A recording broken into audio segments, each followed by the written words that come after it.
Days with Frog and Toad. Tomorrow, Toad woke up. Right, he said. This house is a mess. I have so much work to do. Frog looked through the window. Toad, you're right, said Frog. It is a mess.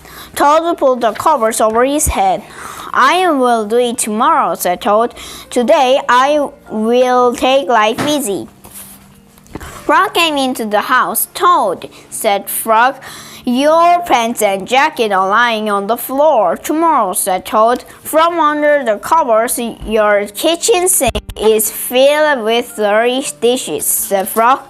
Tomorrow, said Toad, there is dust on your chair. Tomorrow, said Toad, your windows need scrubbing, said Frog. Your plants need watering. Tomorrow, cried Toad. I will do it all tomorrow. Toad sat on the edge of his bed. Blast, said Toad. I fell down in the dumps. Why? asked Frog. I am thinking about tomorrow, said Toad. I am thinking about all of the many things that I will have to do. Yes, said Frog. Tomorrow will be a very hard day for you. But Frog, said Toad, if I pick up my pants and jacket right now, then I will not have to pick them up tomorrow, will I? No, said Frog. You will not have to. Toad picked up his clothes. He put them in the closet. Frog, said Toad, if I wash my dishes right now, then I will not have to wash them tomorrow, will I? No, said Frog, you will not have to. Toad washed and dried his dishes. He put them in the cupboard. Frog, said Toad, if I dust my chairs and scrub my windows and water my plants right now, then I will not have to do it tomorrow, will I? No, said Frog, you will not have to do any of it. Toad dusted his chairs, he scrubbed his window, he watered his plants. There, said Toad. Now I feel better. I am not in the dumps anymore. And why? asked Frog. Because I have done all that work, said Toad. Now I can save tomorrow for something that I really want to do. What is that? asked Frog. Tomorrow, said Toad. I can just take life easy. Toad went back to bed. He pulled the covers over his head and fell asleep. The kite. Frog and Toad went out to fly a kite. They went to a large meadow where the wind was strong. Our kite will fly up and up, said Frog. It will fly all the way up to the top of the sky. Toad, said Frog, I will hold the balls of string. You hold the kite and run. Toad ran across the meadow. He ran as fast as his short legs could carry him. The kite went up in the air. It fell to the ground with a thump. Toad heard laughter. 3 robins were sitting in a bush. That kite will not fly, said the robins. You may as well give up. Toad ran back to Frog. Frog, said Toad, this kite will not fly. I give up. We must make a second try, said Frog. Wave the kite over your heads and perhaps that will make it fly. Toad ran back across the meadow. He waved the kite over his head. The kite went up in the air and then fell down with a thud. What a joke, said the robins. That kite will never get off the ground. Toad ran back to Frog. This kite is a joke, he said. It will never get off the ground. We have to make a third try, said Frog. wave the kite over your head, and jump up and down. Perhaps that will make it fly. Toad ran across the meadow. Toad ran across the meadow again. He waved the kite over his head. He jumped up and down.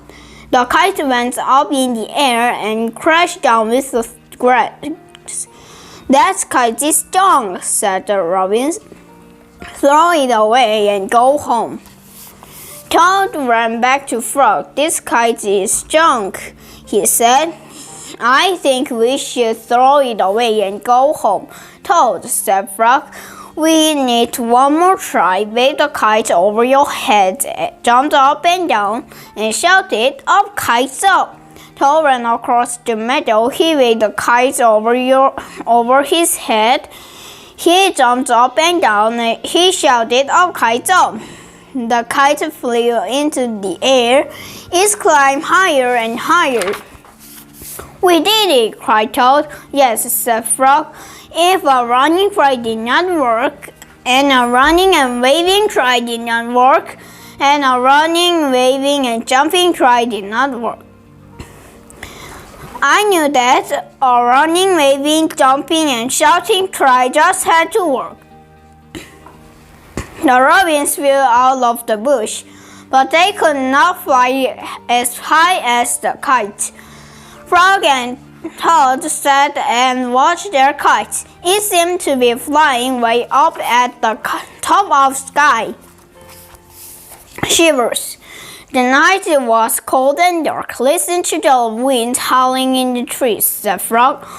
What a fine time for a ghost story. Toad moved deeper into his chair. Toad asked Toad, Don't you like to be scared? Don't you like to feel the shivers? I am not too sure, said Toad. Frog made a fresh pot of tea. He sat down and began a story. When I was small, said Frog, my mother and father and I went out for a picnic. On the way home, we lost our way. My mother was worried. We must get home, she said. We did not want to meet the old dog Frog. Who is that? I asked.